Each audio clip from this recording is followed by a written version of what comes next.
Welcome to another episode Beyond Perception. I'm Simon and very excited to be here today with Steve Torneten. Steve, to briefly introduce you, you are the director for the Pachamama Alliance's Journey program. You are leading journeys into the Amazon rainforest for, I believe, more than 9 years by now. And my wife, Brenda, and I have just been with you on one of these journeys into the Ecuadorian Amazon rainforest last month for a total of 16 days. Truly incredible experience. Welcome, Steve. I'm very excited to have you as a guest today.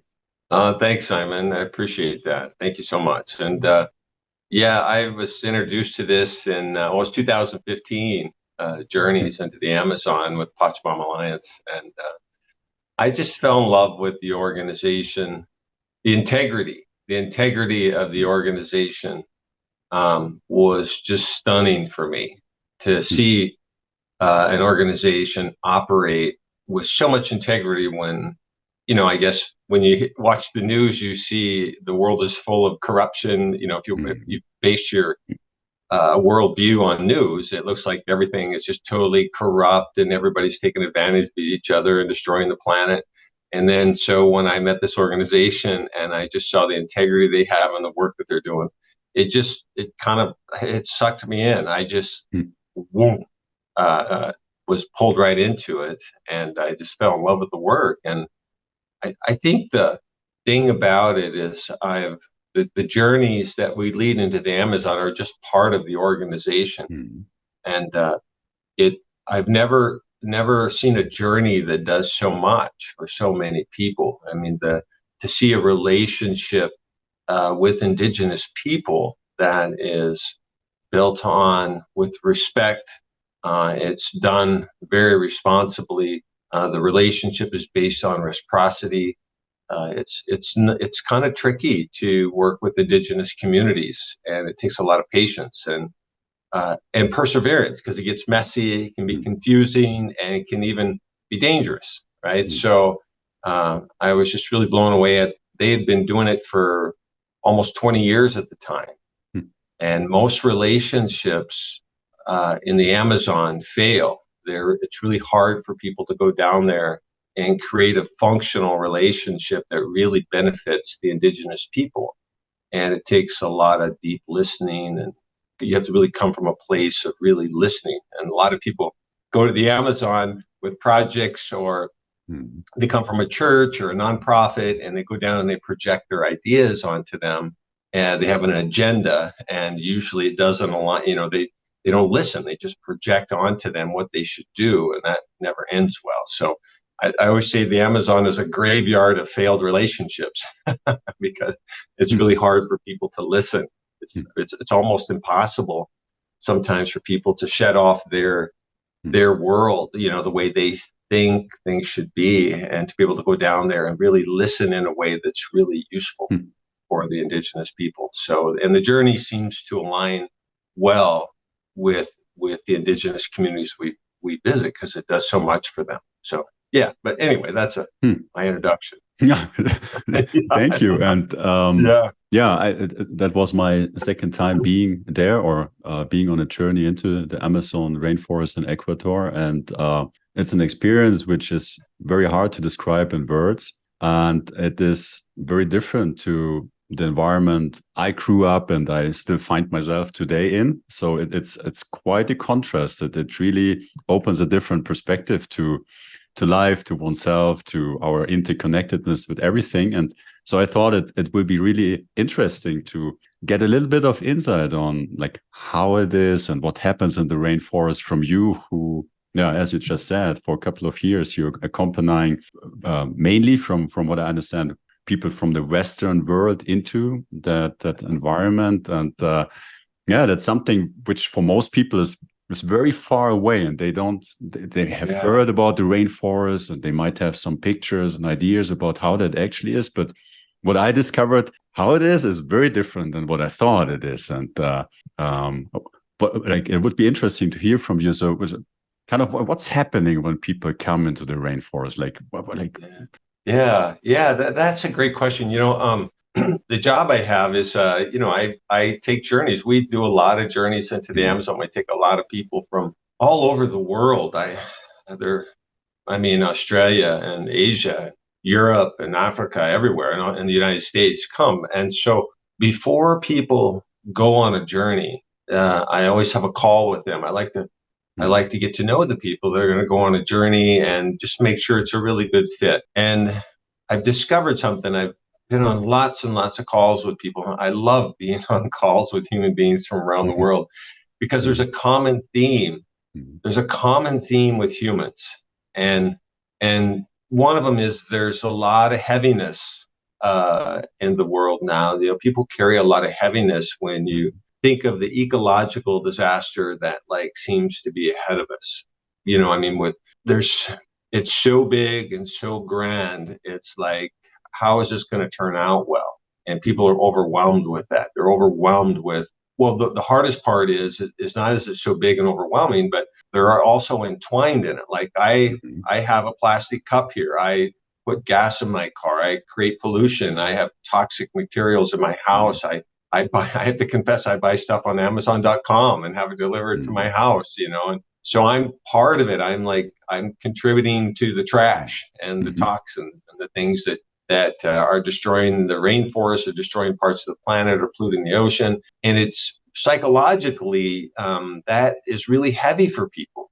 And how do you balance that out? How do you go through your life and just, you have to really almost ignore it, right? You just have to ignore it and just keep going and hope it turns out well, right? And that's heavy. And then you throw in politics that are very divisive, and it gets angry, it causes a lot of conflict, and then you throw in wars that are going on in the world, and it just seems like humanity's in for a bloody ending.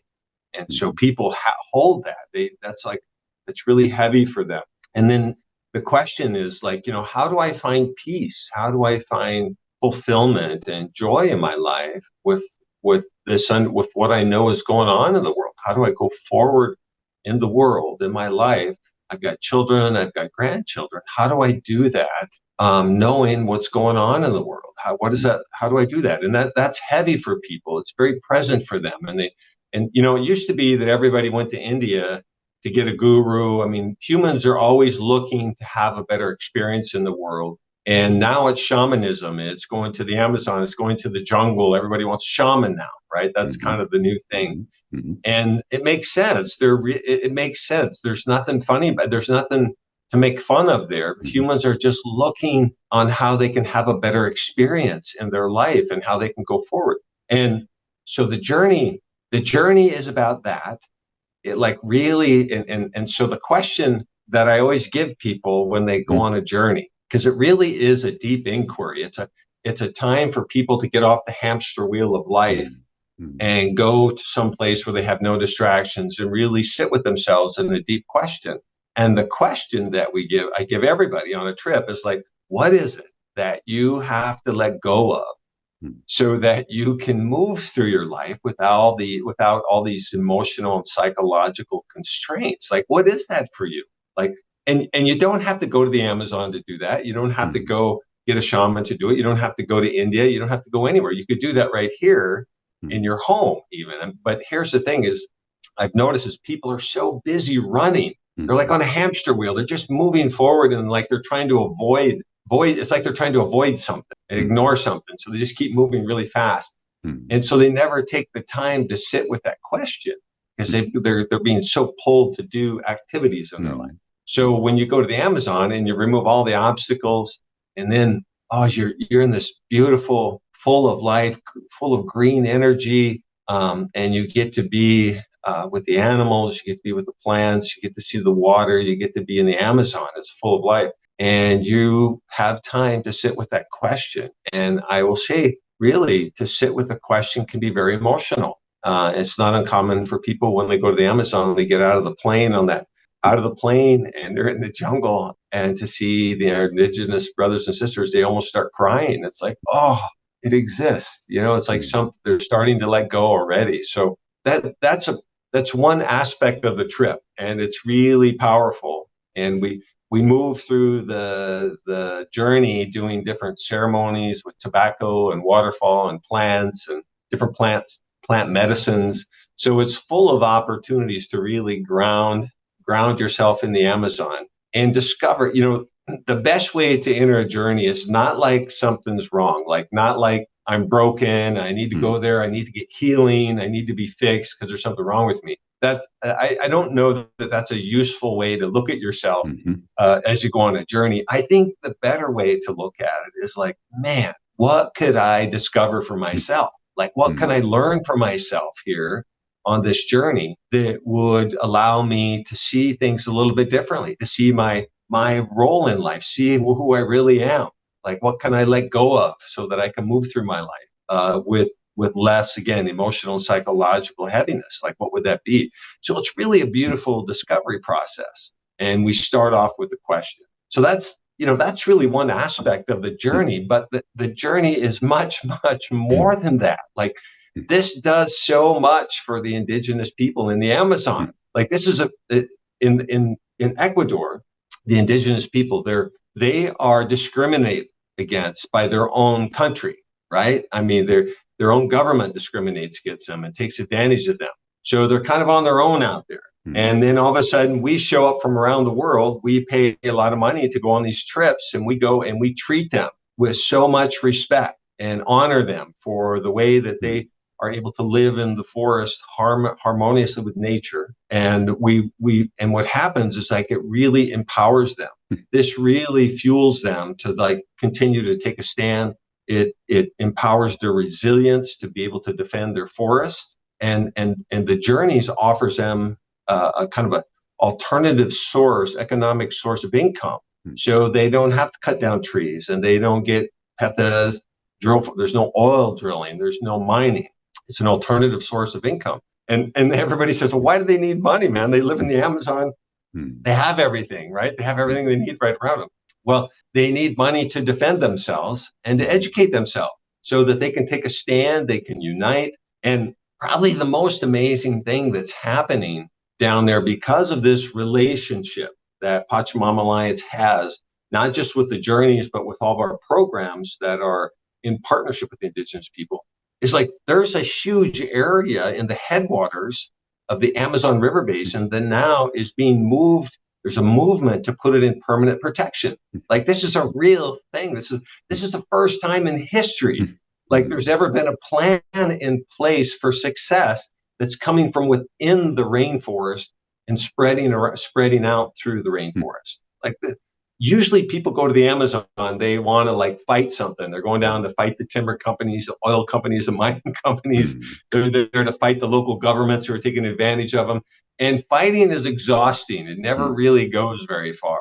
There's no future in that, right? So this is the first time. There's 82 million acres. There's 32 indigenous nations now that have all grown together out of this relationship. The Pachamama Alliance has grown out of our relationship with Pachamama Alliance and the indigenous people to this massive movement. And and also they're empowering women in the Amazon. And Simon, as you know, I like Achuar women are badasses. Like, in the Amazon, it's if you said to me, you said, Steve, I'm going to send you out in the middle of the Amazon, hundreds of miles away from everything. You could take one person. Who would it be? Oh, it'd be an Achuar woman, right? I mean, by the time they're 8 years old, I mean, they've been carrying a machete. They probably had to fight something off with a machete. They know how to run a garden. They know how to run a house. They can grow food. They can make food. They create the women, and it's not like they're exhausted. You know what I mean? It's not like they have their capacity to do so much in such a graceful way is mind blowing. I mean, their capacity, they developed that as a child. If you took a person from the north, like a woman from the north, said, okay, you're going to go down and live like the Achuar, it'd be too exhausting. They haven't grown into that capacity, and it'd be too much for them.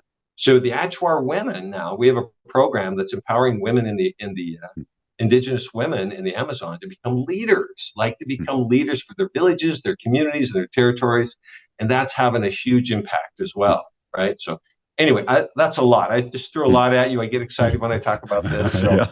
yeah, and I'm just dominating this conversation. Oh, it's absolutely perfect, and your passion comes through. And also from the little exposure I had, I felt very much coming back inspired. And one of the things which you mentioned was truly mind blowing to me is their vision for everything. Kind of like they invite us, and you mentioned it, no, like we're coming from that Western mindset and culture and civilization, which is basically destroying or threatening their culture and ecosystem, and has done that in the past quite successfully. And we're coming there, and they're welcoming us, not just kind of like formally or like, yeah, like my mikasa sukasa, no, but it's not just words. It actually is lived. No, it's like you feel suddenly part of the culture of the tribe, of the nature, and that's really opened an experience to me, which I didn't know before. I've never experienced such an inclusiveness, and that was a truly remarkable experience to me. It was kind of wow, like I'm kind of their enemy, but they see through my conditioning. They see who I truly am, not a part of everything. Everybody is a part of like the whole thing, no? And that's something like that's my conclusion. That's not so present in our Western world. We perceive us as separate and yeah, have kind of lost that connection to everything, and that's a bit of my own reflection experience, and that will be also interesting to maybe if you talk about this. You mentioned that there's that the whole ecosystem is quite at a very critical time point, right? It's a close to tipping point where there might be irreversible changes, and the rainforest might not recover from that and might turn into a savanna. So there's kind of like a lot of challenges and difficulties, and at the same time this beautiful culture and serenity of this natural environment. Kind of how do you handle this, like seeing the depth of or the possible consequences of destruction, but then also opening yourself to the experience and the wonder of how it is. So that seems kind of a bit paradoxical. Yeah. Oh my God, that is such a great question. Yeah. So I've noticed something about human beings. Like humans have to almost completely destroy something before they fully appreciate it. Like I mean, it seems to be, it's almost like, an alcoholic has to almost destroy their life till they hit a bottom and then like, oh my God, I give up. Now what? Right? In humans, we seem, the Achuar, the indigenous people look at us and they're like, you guys are in some sort of trance because you seem to be in this trance that has you stuck in a world of consumption and destruction. Like, because if you look at the world, really, all humans do is produce trash. Like if you look around, everything around you, like your house, the cars on the street, the highway, the city buildings, the signs on the road, everything is going to end up in the trash. It's all trash. And there's like competitions in the world to see who can make the most trash. You get awards. Schools are built on like how much trash can you produce and make money on.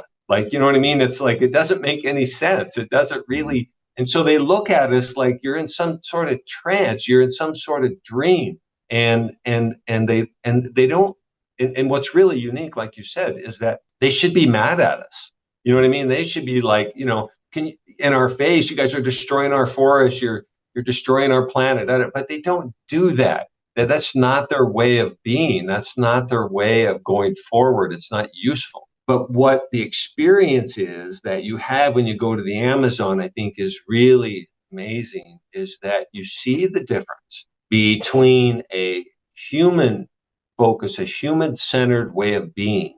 We're very human-centered. It's all about the human, what we can get. And you go down there and it's life-centered. It's like they're focused on life. They don't see the forest and the animals and the plants as separate. It's all life. It's life-centered. So their decisions are based on life.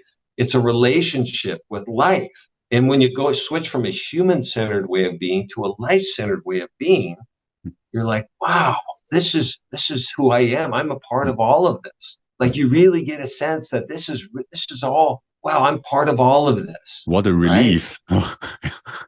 Yes. It's almost like, but and the thing that has really moved people from a life-centered way of being to a human-centered way of being is we get caught up in trying to analyze and think about, I mean, we start separating things. You know, the ability to take something and separate it. Like here's a plant, here's a leaf, inside a leaf is a cell, and even the human body, you know, we separate it. We don't ever look at it as it's all connected. Like it's all connected. We're a part of all this. Like you're connected, you can't separate.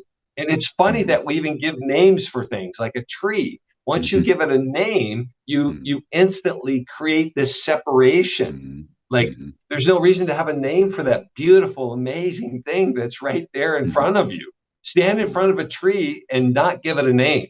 Like just be present for it. And you're just like, whoa, oh my God, this is beautiful. Just feel the life that's in front of you.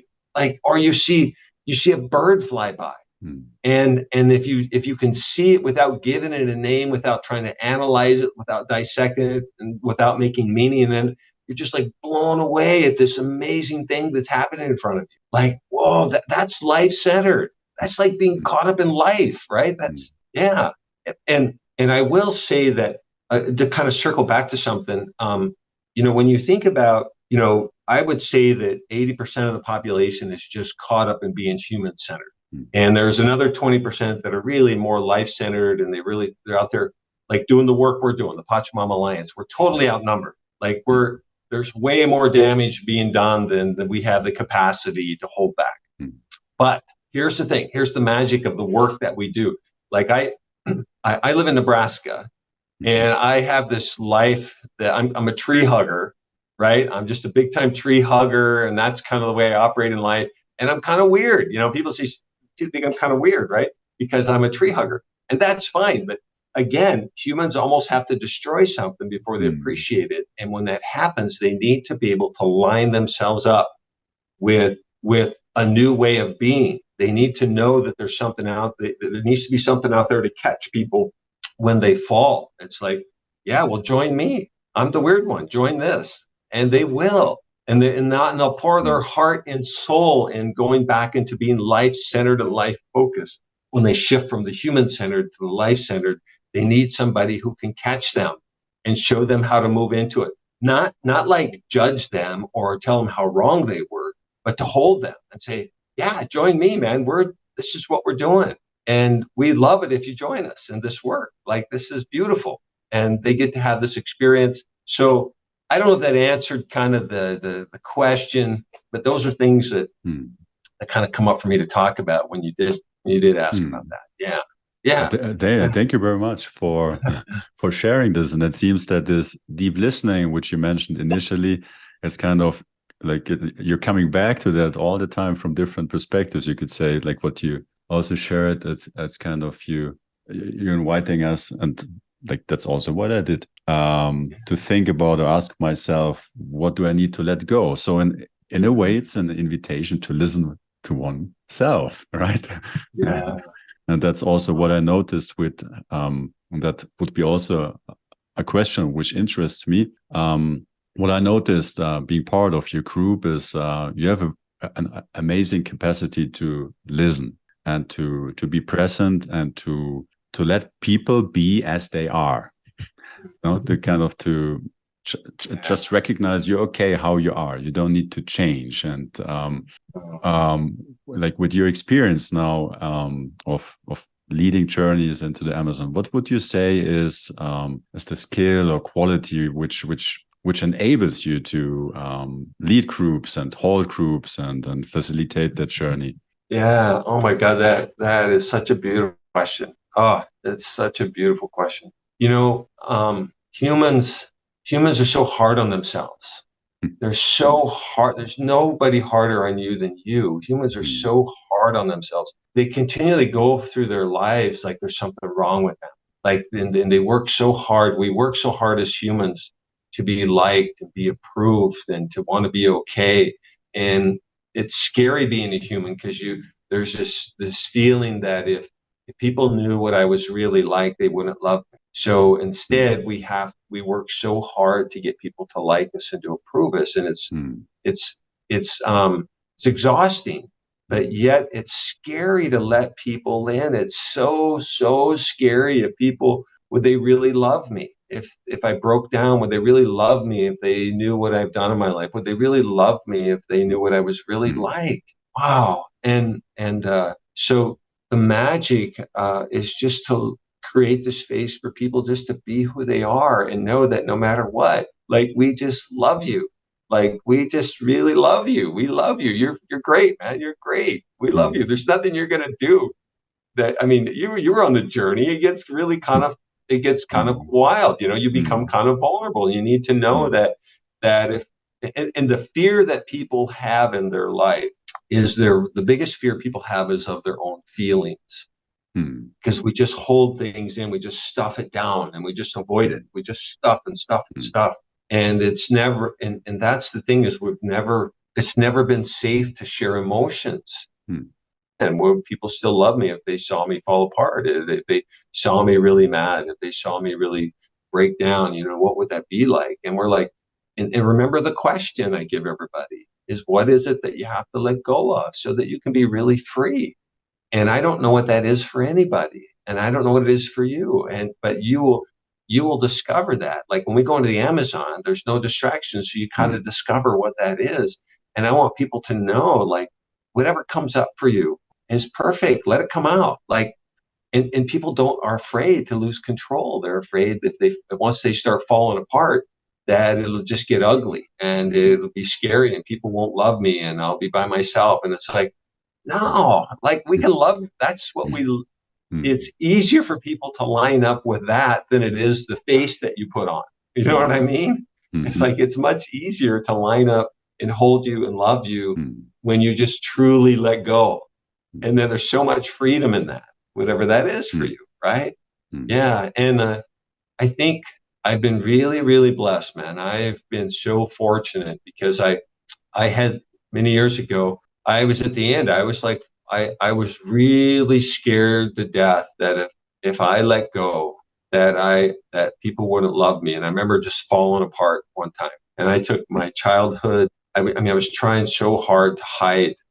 How would I say this? I desperately needed you to fulfill me. Constantly needed you to tell me how great I was, how much you love me, how much you like me, just so I could feel okay. I depended on other people so desperately, emotionally, to make me feel better. I was constantly looking for that fulfillment, because deep inside, I just felt like I didn't belong. I felt insecure. I felt inadequate. I never felt like I was enough. And when I remember that all came to head for me, and I fell apart. And I fell apart many years ago in front of the Achuar. And I thought, and I was embarrassed, because I mean, I really came apart. And I mean, I'm just all those years of pain, all those years of holding it in just came out, and I just fell apart. I'm in the jungle floor. And I remember asking my dear friend on the trip, who was guiding the trip, I said, man, I'm so embarrassed. I mean, I was a Marine. I was in the Marine Corps for 8 years. I was this badass guy. And I remember asking my friend David, I said, David, I'm so embarrassed, man. I just fell apart in front of all these Achuar men, and they're warriors. The Achuar men are strong, they're proud, they're warriors. And I said, I'm just so embarrassed. And he goes, oh, no. He said, Steve, please understand something. They totally understand what's going on with you, that you are letting go of those things in your life that are preventing you from really being a warrior. Like, it's in letting go of everything that you are free to be a warrior. Like, you are free now of all of that, and you can really stand in the world like a warrior, not like a violent person, not like a person that's ready to attack something, that you can now stand as a warrior and be very present in the world for what's real, right? And I was like, wow. And he said, Steve, he says, the Achuar, they don't hold on to things. They don't covet and collect things. They let everything go so that they can be free in the world. And that's how they can sit and be so present and so strong now. So that was an experience for me that was so profound that from then on, I wanted to be able to be that for other people. I wanted people to see that they didn't have to hold on to anything anymore. They could let go. And on the journeys, it's like however you show up and however you move through the journey is perfect. There's no right way to live life.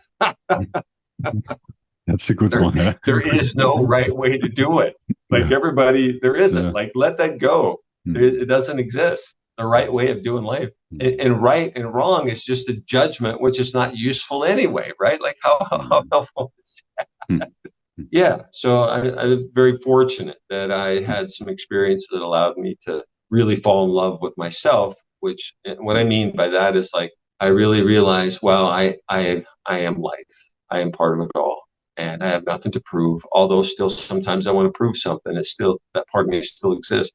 But I realize there's really nothing to prove. I'm kind of more I'm free and I can be with you and just fall in love with you wherever you're at. And the journey is important to have that experience. Otherwise, it makes it really difficult to have a transformational experience unless you have a leader that can show up. Like I'm really clear about something for me. Like I've made a big shift in my life years ago. And that is like the only question I have for myself in my life today, in my position as a leader on the journeys, my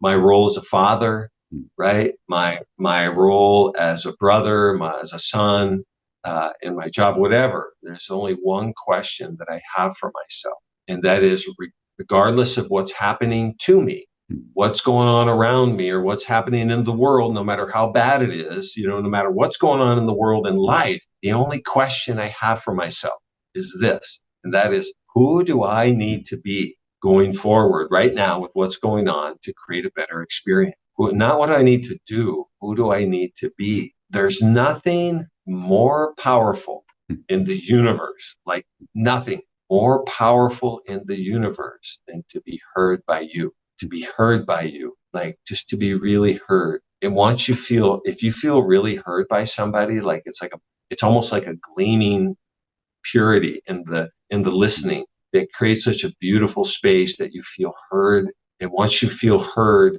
at that point, and you feel heard in that space, it's like a non-judgmental, really gleaming space. What happens is as you're being heard, you're elevating yourself. It's like an elevation happens for you as a human being. And there's nothing more powerful in the universe than to be heard. And that's the thing. It's almost impossible for humans to listen, to be present for another human being. So the question again is, who do I need to be? Like, and regardless where I am and what's happening, who do I need to be in order to create a better experience here? Like, yeah, that's it. That's being. It's in the being that that's important, right? Yeah. Thank you for sharing this with me and everybody who's listening.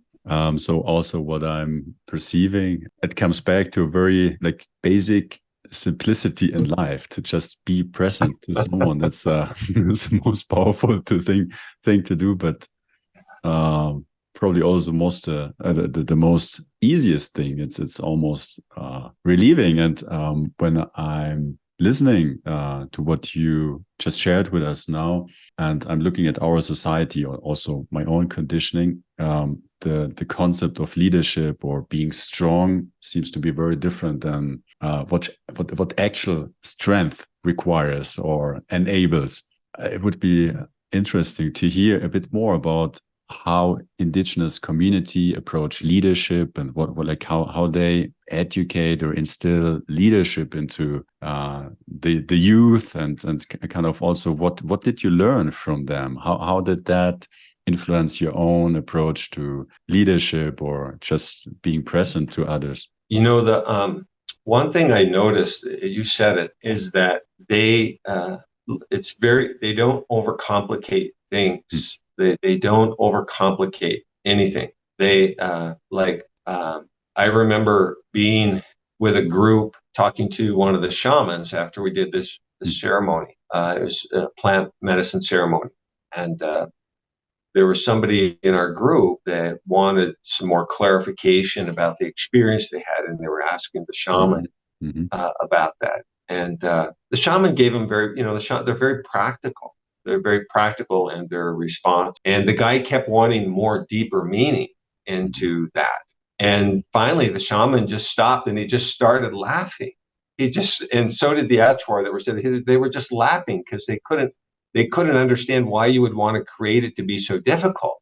Let it go, man. Let it go. Like they just didn't see the usefulness of just continuing digging in and making more meaning out of something. Instead, they just started laughing, and the Achuar especially, they laugh at themselves, they laugh at each other. And I remember one of the elders said to me, he says, "This is how we're able to live in community together. Is that we laugh a lot. We laugh at each other. We get together as a community." And we just have fun. And if you probably notice that there's a lot of laughter when the Indigenous people come together, the Achuar come together in like community. There's always laughter. It's fun to watch. And also, something else I noticed in the Indigenous community, especially in the Achuar territory, is that the men become warriors based on the relationship with their mother. And their mother. Yes, I watch, in the United States, when we raise children, we think we need to separate them so they can be emotionally independent and strong. So at a certain age, you separate them, you put them in their own crib, their own bed. And of course, the kid's crying and screaming out, wanting attention. And what I noticed down there is they don't do that. This baby is always got contact with another human being. Like it's like maybe a 10-year-old's carrying an infant because the mother's working, or if the mother's working, she's got the baby wrapped around her. They don't do that. They don't separate the child from the mother, from the family. What happens is the love of the mother is so amazingly powerful that if you have the love of a mother, it's like you have the whole universe on your side. So when we separate babies from their mother, it's really painful and it's isolating, and it removes that love that they need from the mother to be able to really go out and move through the world and like have the universe on their side. So the men eventually, as the babies get older, they just naturally separate because they're so secure. They just naturally go out. And again, when you have the love of a mother, it's like you have the universe on your side. You would go stand in anything. You would show up to anything naturally as a natural expression of the security you have from the love of a mother, that you would step into anything and not be, you wouldn't come from fear. You would be coming from a higher force that is created from the love of a mother, right? Like you would and so we have it kind of backwards here, in that we think if we separate them, again, here's that thing, is that separation, this is a leaf, this is a plant, this is a cell. The more separating we do, the more painful life becomes. And it becomes hard to resolve when you get older, because you spend your whole life trying to resolve that separation feeling that you get when you're younger. You spend your whole life trying to resolve that, right? So I've noticed that they don't do that with their children. And their children just show up like really they just kind of show up to their life very present, very secure, and it's very life-centered, and it's a different way of being than we do here. So the humans got to be strong, and we got to separate them and as a baby. So that's been really powerful to watch. Really take that in. Yeah. Wow. Yeah, and also is that they don't hold anything in. They don't hold on to things.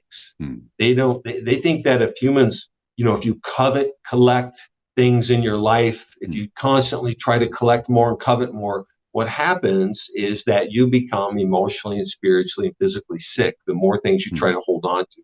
They believe in letting everything go back to the forest so it can be recycled and recreated into new life, which creates abundance in the forest, right? That also includes letting go of thoughts, of emotions.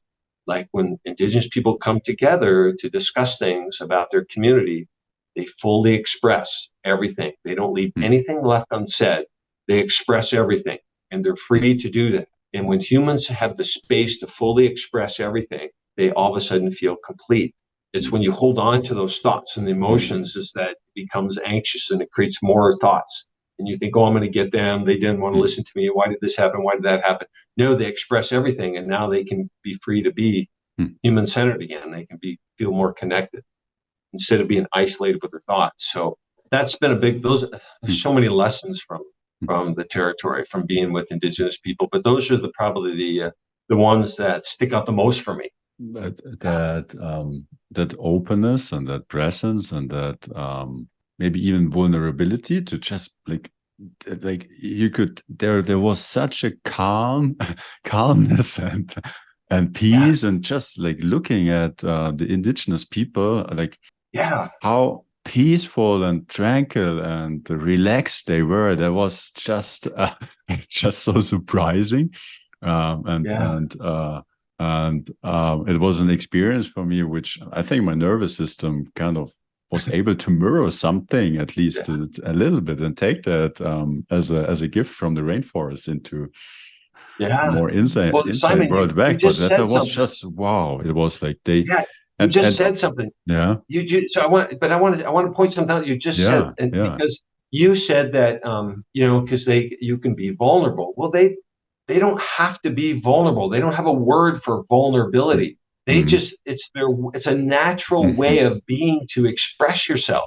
You know what I mean? But here we have to come up with a word to be vulnerable, right? They don't have that. I wasn't even sure if that's a good word to use, because it didn't feel vulnerable. It actually felt very powerful. Be connected in your power and just like be so open and show yourself, and very different to what we connect with power, or what we think a safe place to be would be. I'm not sure if I can describe it in words, but they felt so open, no? And here we kind of have an association that really showing who we are is not a good place to be, we will be taken advantage of. That's what you shared before. And there it was seeing, this openness, there's a huge gift, there's a connectedness, and there's a real strength and power coming out of comes from the mother. Comes from the mother. Comes from the love of a mother. Like when you have the love of a mother, it's like you have the whole universe on your side. Fearless. You would say anything, you would just show up. And it's almost like there's nothing to get hurt. You know what I mean? It's like there's nothing can hurt you because of the love of mother having the universe on your side. That's a whole big topic right there. Like we could really go into that one. I'm just recognizing there's so much to learn and to share and to explore. So maybe we can have another conversation if you like. And what it also seems to me, it's not so much a personal life experience. No, that's what kind of our challenge here in our world is. So most of us probably didn't get that connectedness and that motherly love, and to the extent it's possible or maybe natural. And so and I'm including myself, we tend to think life is a personal matter and it's about me, and we take things personal and we try to resolve that, and then we're kind of getting trapped into an illusion, you could say, and it's exhausting. But then also what you're saying, so is that that in that openness and that strength, there's also where I would propose like really an ability to say the truth, to kind of address the things which need to be said, and not just like a romantic let's have some like good let's feel good together, and we just make each other feel good. But there seems to be a kind of really the ability and like an interest to address the things and to say what needs to be said, and to not let me search for the words. And that's also what I wanted to ask about, because like when we Westerners come into the forest, there might be situations where conflict arises, or tension, or people are overwhelmed with the situations. And what you shared before, there might, that's an open question. There you might be required to address the things or resolve the situation, and not just listening or just being present to what is unfolding. How do you approach conflict or tension arising in a group of individuals coming into this environment? Well, remember, all conflict is self-conflict. All conflict is self-conflict. So somebody's having conflict within themselves about something. And again, what they need is somebody who can hear them. And if you ask somebody whatever it is, you just ask, what is that like for you? And give them the space to and express what's happening inside. Like they're holding on to some idea, some belief, something, some concept, something, and it's really hard for them to move forward because of this conflict of all these concepts and ideas and beliefs and things they have. And if you just say, well, tell me more about that, and they will and make it. But when I say that, though, it's like, I really want you to say more about that. I love you. I want to hear more what that's like for you. Like, it doesn't matter what I think. I really would like to hear what that's like for you. And it's not uncommon for people to get angry or to cry or whatever. But most of the time, humans are never given the space to fully express because they're never really heard. It's not, it could be experienced from childhood. It's like it's not safe to express yourself because somebody will jump on it. Like as a child, when you have a child and your child's out playing ball with other kids and comes running up to you as an adult and says, Mom, Dad, they took the ball from me and they won't play with me. They won't give it back to me. And they're just, and most parents will say, hey, get over it. You need to learn to share, just suck it up and go out there and play with them. And you need to learn this, you need to do that, And they just bombard them. And so their feelings are just simply nullified. Like, it doesn't matter how they feel. Their feelings aren't important.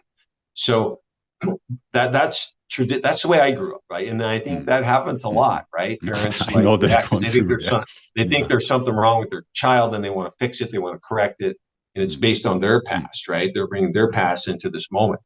But if the magic of that moment is if the child came up to you and said they stole the ball from me and they won't play with me and they won't give it back and and all you have to say is like, wow, that sounds like it's really hard. And they go, it is hard, and I really want the ball, and I feel like this happened. And just say, well, what else? Tell me more about that. And now next thing you know, they're crying and they're expressing themselves. And as they're expressing themselves, it's all gone. Eventually it comes out, and then all of a sudden you say to your child, what do you want to do now? And they say, I'm gonna go back and play.